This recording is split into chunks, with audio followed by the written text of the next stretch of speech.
Friends, I am Professor C.P. Bhasin, former Senior Professor of Chemistry, Hemchandracharya, North Gujarat University, Patan, Gujarat. Friends, I have started a series on a very important topic of comparatively of recent interest, that is pericyclic reactions. In first part, I did define the pericyclic reactions, and I did say before 40 years this word was not so popular. The word became popular after the Nobel Prize of 1981, which was given in the field of chemistry to Hoffman and Fukui for their contribution for role of orbital symmetry in chemical reactions. But during these 44 years, this pericyclic reaction is the important part of the chemistry research as well as of teaching. There were 4 persons for the development of pericyclic reaction: Woodward, Hoffman, Fukui and Higgins. I did say Woodward and Hoffman, they both published the series of papers from Harvard University together, same publication. The approach was Fukui and Higgins was different. But Hoffman received the Nobel Prize in 1981, but Woodward could not get the Nobel Prize in the field of role of orbital symmetry in chemical reaction. I am telling, yes, for art of organic synthesis, he received the Nobel Prize in 1965. But 1981 Nobel Prize he could not receive because the Nobel Prize was given in 81, but he was deceased in 1979.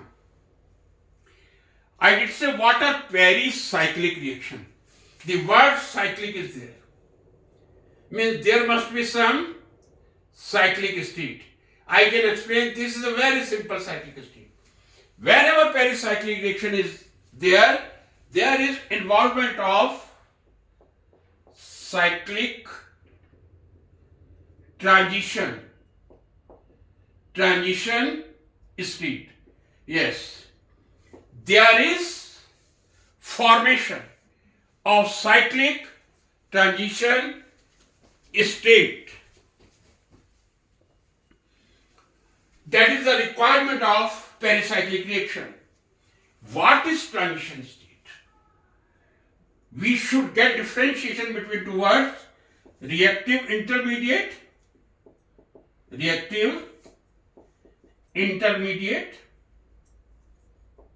and transition state. First I write the second point, then I will elaborate it. In pericyclic reaction, no reactive intermediate formation takes place. No reactive intermediate. No formation takes place. So I can say the first characteristic of pericyclic reaction, there is a forming of cyclic transition state. Whenever pericyclic reaction would be there, there is formation of cyclic transition state. This is a cycle, and these are just depicted to p orbital. Means pericyclic reaction will occur through cyclic transition state. Number 2, no reactive intermediate formation will take place. That will occur through cyclic transition state, but not intermediate. What is the difference between reactive intermediate and transition state? Majority of organic reaction takes place either through formation of carbon ion or a carbocation or a free radical or a carbene, nitrogen, etc. These are known as reactive intermediates. They are reactive intermediates. Intermediate means they form during the reaction, but immediately they react to form the products. Means they are not so stable, very unstable. That's why they are reactive intermediate. Comparative stability when we talk, yes, certainly tricyclopropyl, cyclopropynyl carbocation, which is much more stable than simple cyclopropyl carbocation. But generally, these are very reactive. They react immediately to form the product. What is transition state? Transition state means something which forms obviously during the reaction, but we cannot detect. Carbanion you can detect in the reaction.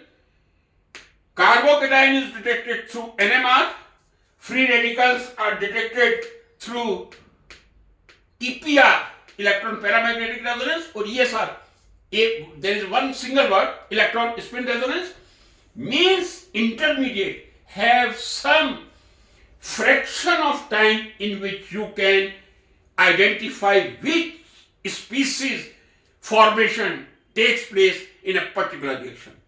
But transition state, best I can explain with the help of substitution nucleophilic bimolecular reaction. SN2 trivalent. Suppose I could take this CH3Cl, simple CH3Cl.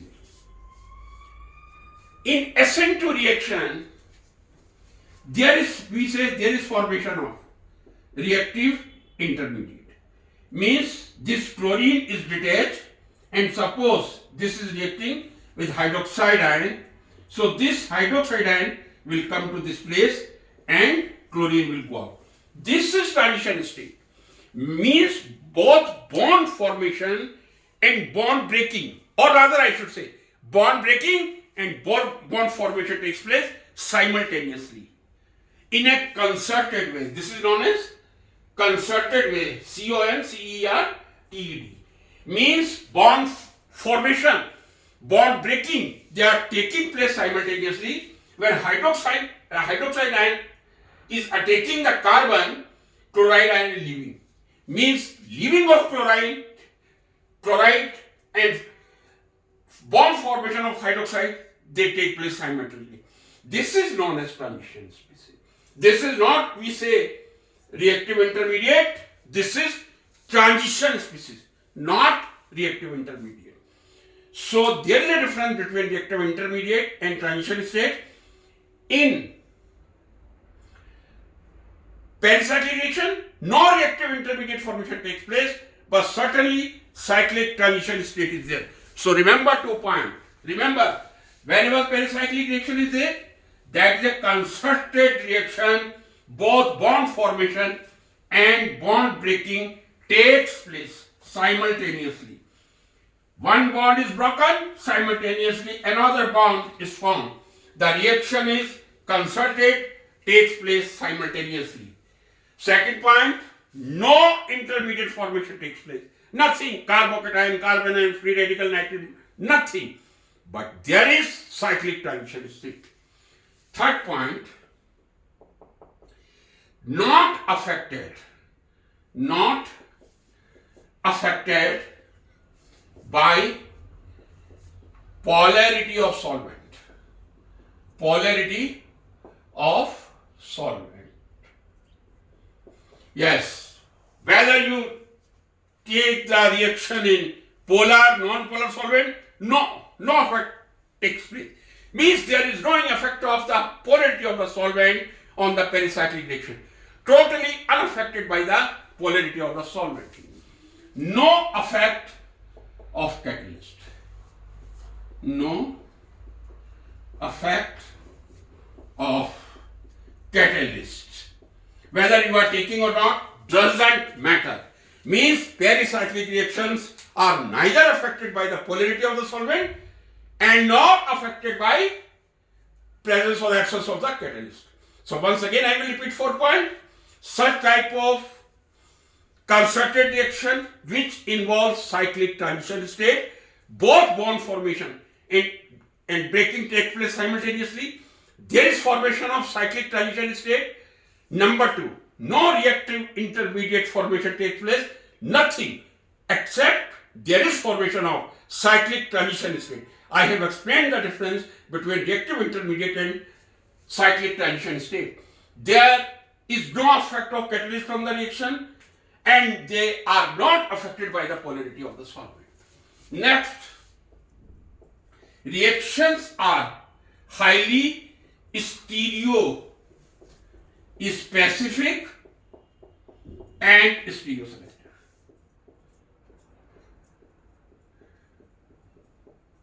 Reactions are highly stereospecific and highly stereoselective.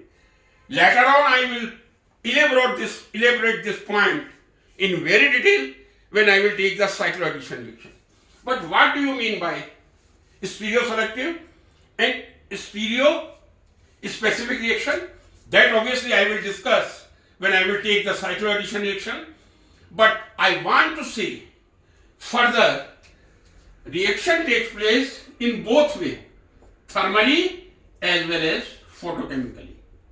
Thermally as well as photochemically. Both ways the reaction takes place, photochemically. So reaction takes place either through heating, thermal, or through light, photochemical. But the product will be different in the photochemical reaction, what you got the product in thermal, or vice versa, means thermal and photochemical products will be totally different. I am sure out of 6 points, only one is stereospecific and stereoselective. I will discuss when I will come to the cycloaddition, that will be more justified, except that first point, pericyclic reaction which involves cyclic transition state. They are concerted. Both breaking bond formation takes place simultaneously in one step. No intermediate formation takes place, but cyclic transition state is there. Not affected by the polarity of the solvent, not affected by the presence or absence of the catalyst, but reactions are highly stereospecific and stereoselective. Friends, don't forget to write this point in the reaction. The beauty of pericyclic reaction is they are stereospecific and stereoselective. Last I did say they are possible in both manner, thermally and photochemically. Either reaction may take place by heating or by light. Now, before coming to the types of pericyclic reaction, I will talk about the molecular orbitals of pi bond. Because the entire game of pericyclic reaction, that is game of pi electrons conversion into sigma bond or sigma into pi. How we can explain the MO diagram of simple ethylene molecule? In hybridization, yes, I did explain, but again I will come to this. This is ethylene molecule. C2H4 is the molecular formula. This is structure 1, 2, 3, 4, 5 sigma 1 pi. We read it at very lower level. How can I explain the molecular orbitals? Molecular orbitals of pi bond. That is a must to understand the pericyclic reaction. Without this, we cannot understand the pericyclic reactions.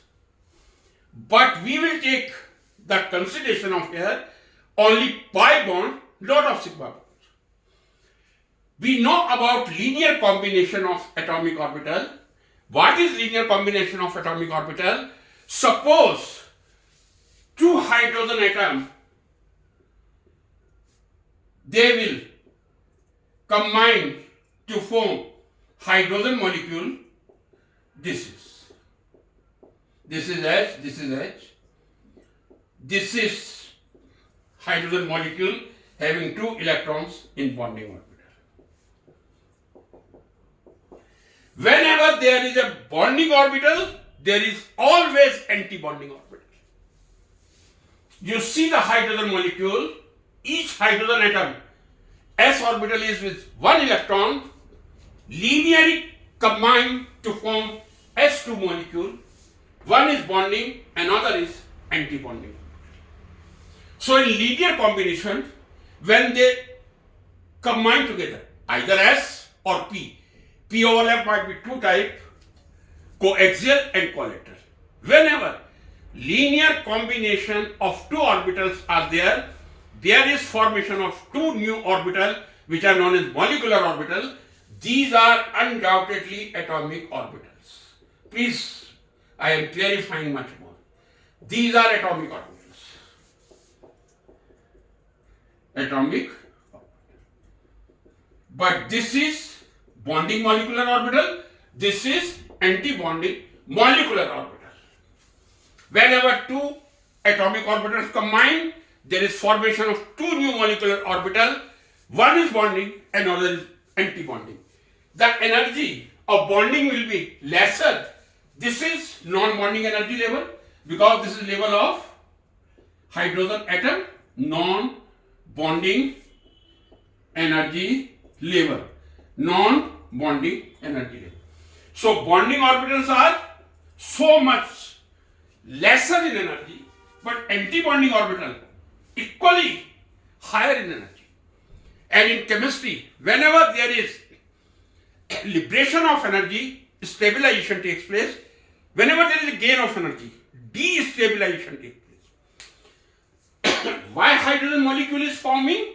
Because the two atomic orbitals, when they come together to form S2, the energy is much lesser than the atomic orbital. That's why this is known as molecular orbital. This is molecular formation is taking place. Anti means opposite because it is anti to bonding. Whenever electron will go, the stabilization will not be there. That will be destabilization. A beautiful example I can take here to explain. Suppose I take helium instead of hydrogen. Now there will be 4 electrons, 2 bonding, 2 anti-bonding orbitals. You see, the stabilization which was gained by getting 2 electrons from bonding orbital, that has been anti-parallel. That has been, that has been opposed by the occupying 2 electron in anti-bonding orbital. So that's why in lower classes we read He2 molecule formation does not take place. Why? Because in helium, He2 molecule, this is one helium, this is another, 2 electrons are here, 2 electrons are here, net stabilization is 0. It is better to be helium atom than to be He2. So it is very clear, in linear combination of atomic orbital, there is always formation of 2 orbital. One lesser energy bonding, other higher energy anti-bonding. Now I am coming to a very important point which must understand for pericyclic reaction or generally otherwise. Suppose somebody says me, what is s orbital? I will say this is spherical s orbital. Electrons are there. How I can draw p orbital? This is p orbital, or I can draw. No difference. This is p orbital. Anyone you can see. This is p orbital. But whenever you see in any book or chart, there will be plus and minus. Minus, plus. This is orthogonal. What do you mean by plus or minus? Whether is it charge? This is positive, this is negative? No. This is not charge. Because electron is always negative charged. So whenever we are talking about the orbital, means the probability, where the probability of finding the electron is maximum, so that cannot be positive. But when you see the nature of electron, that is always dual.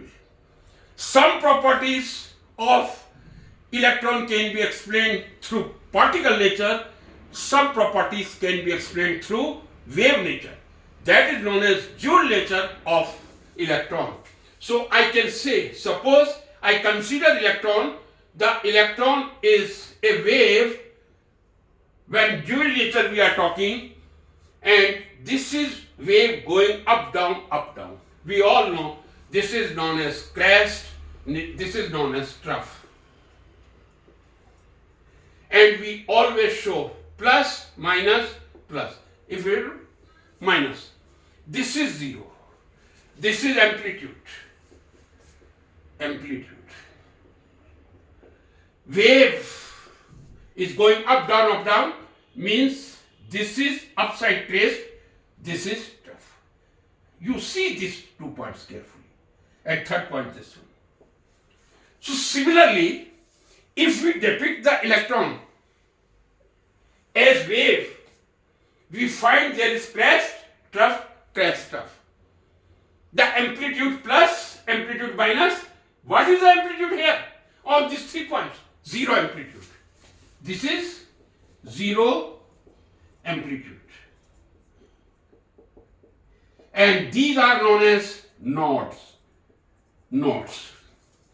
So what you see, this is a crest, this is a trough, we can say. This is a trough, this is a crest. Doesn't matter.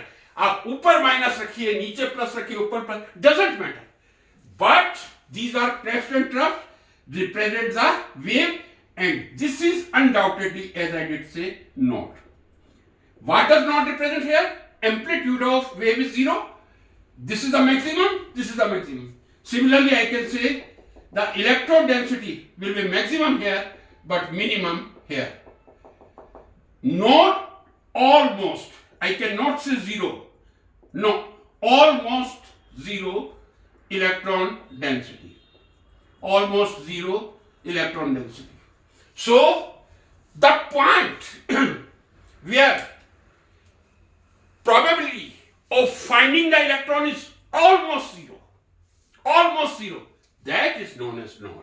In p orbital, one node is there, above plus, minus, below. That is not charge, not at all. They are wave nature. This is crest, this is trough, this is crest, this is trough. So now remember, in an orbital, plus and minus, they never represent charge. They always represent the wave nature of the electron, because we consider electron as a dual nature. And each p orbital you will find dumbbell shape, and a point you will find in p orbital where the probability of finding the electron is maximum, that is known as node. In next lecture, I will take further. I hope you will like it, subscribe it and share it.